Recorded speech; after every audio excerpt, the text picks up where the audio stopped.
loving everything. It's 21 fights in the UFC, and I just love all of this. Yeah. Oh, it's funny, Sam. I was going to ask you, we think of you as this upbeat, happy, smiling guy, of course, but it's been a frustrating run for you. I was going to ask if it's been tough to keep smiling, but clearly not. Oh, my goodness. Oh, well, I don't smile because I fight. I smile because my wife's real hot and takes care of everything for me. Yeah, it's been a rough streak for me, and I'm ready to bounce back, very solid. I thought I bounced back last time, and I thought I bounced back the time before that. But this time I mean it. This time I'm bouncing back. I'm going to keep my job in the UFC for years to come. Does it feel like you're fighting for your job right now? Absolutely it does. No, the UFC they won't keep me if I lose, if I draw, or if I don't know, if I get poked in the eye again, they'll probably cut me.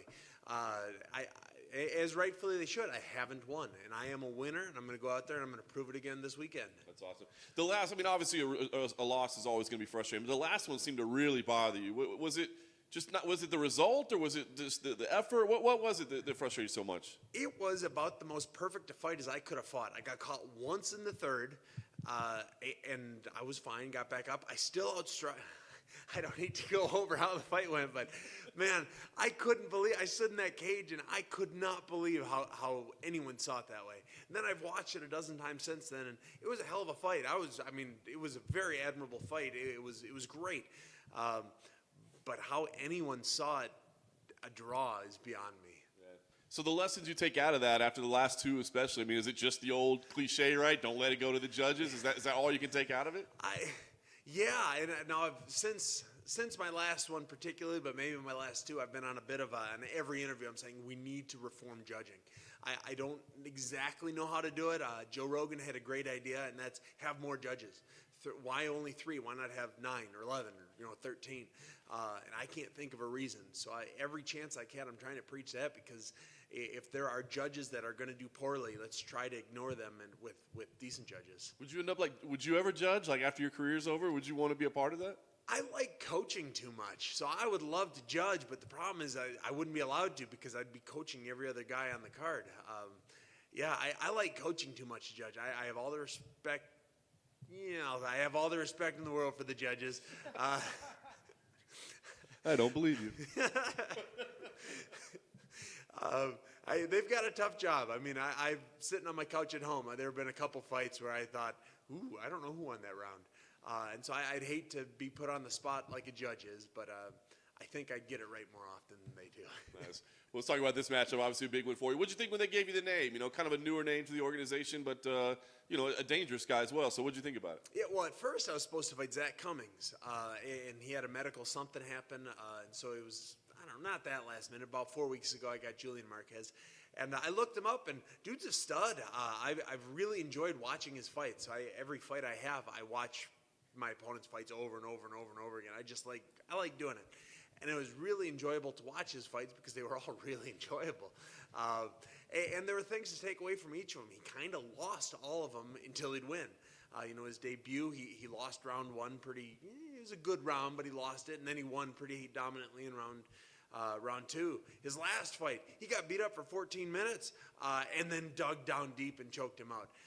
He has probably got as much or more heart than anyone I've ever fought. He's got a skill set behind him too, but I don't think it's quite on my level. Is that something you have to remember, though, in this fight? Is it like, hey, even if I'm beating this guy, pillar to post, he's got that in him, so I have to be careful until the very end? I don't have to worry about that because he's got heart and I've got more. I've got more heart. I could be tired, I could be bleeding, I could be swollen, I could be anything, and I'm not stopping. He could take my neck, and he can have my neck. I don't need it. I'll use another one.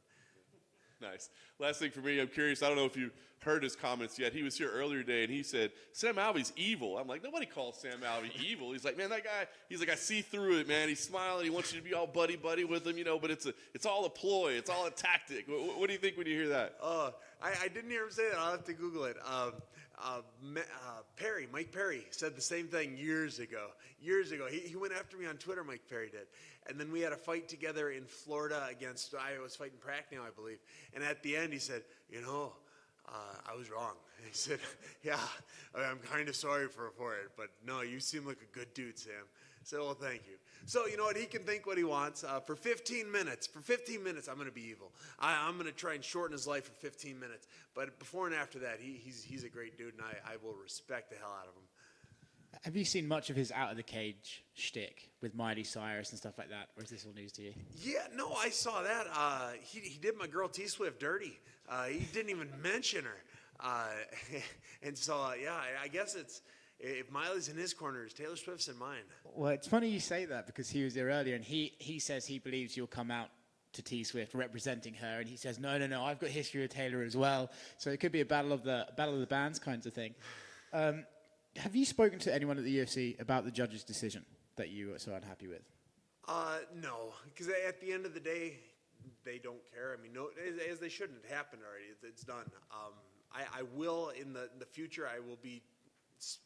Putting whatever influence I have out there, trying to reform what judging is and how it's done and who does it and all that. And as I'm getting ready to step forwards more with that role, I'm just learning everything I can about what it takes to be a judge and everything like that. The only reason I ask is because you said you feel like you're fighting for your job with this one. But if they feel the same as you, that judge was that fight was scored so incorrectly, then maybe you're actually not on the edge as you seem to be anticipating. This is my 5th fight now where I haven't won. I do believe they felt that I won the fight last time, and that's why I think I wasn't cut yet. I don't think they'll give me that courtesy twice, and they probably shouldn't. If I can't dominantly win a fight like I know I can, I probably don't belong fighting in the Premier League of the world in MMA. Well, best of luck on Saturday night, man. Hey, thank you so much. Thank you for your time. We got a Dana White Contender Series guy coming in hot, tough alum, back against the wall. How much more Sam Alvey can this Sam Alvey fight get? Oh, you just wait. You just wait. I am so pumped up for this fight. I mean, I'm always excited to fight, but this one is something else. This is, I've got nothing to lose. I'm going to go out there and I'm going to do absolutely everything. I'm going to do stuff you haven't seen Sam Alvey do before. You know that whole keeping my back foot on the cage? It's probably going to happen again because it's a habit I can't get rid of. But I'm going to fire so hard off there. My wrestling has never been better. I'm feeling great. I'm going to be bigger than he is. Going back down to middleweight, I'm going to be the bigger opponent again. I'm really excited to see how my light heavyweight body does at middleweight. Excellent. And you touched on on tape. A lot of guys shy away from that. They say they don't study tape. You openly admitted it. What's the benefits of studying your opponent? Can you study too much? I like fighting. I like watching fighting. I like being parts of fights. So I watch fights. Might as well watch the guy I'm going to fight. Try and pick up. The fun thing is it's not so much what he does one fight to the next fight. It's what he does 8 fights ago to the fight now. And it's picking up on the habit that has been there for 8 fights. Like I said, my back heel is going to be on the cage. It's just the way I fight.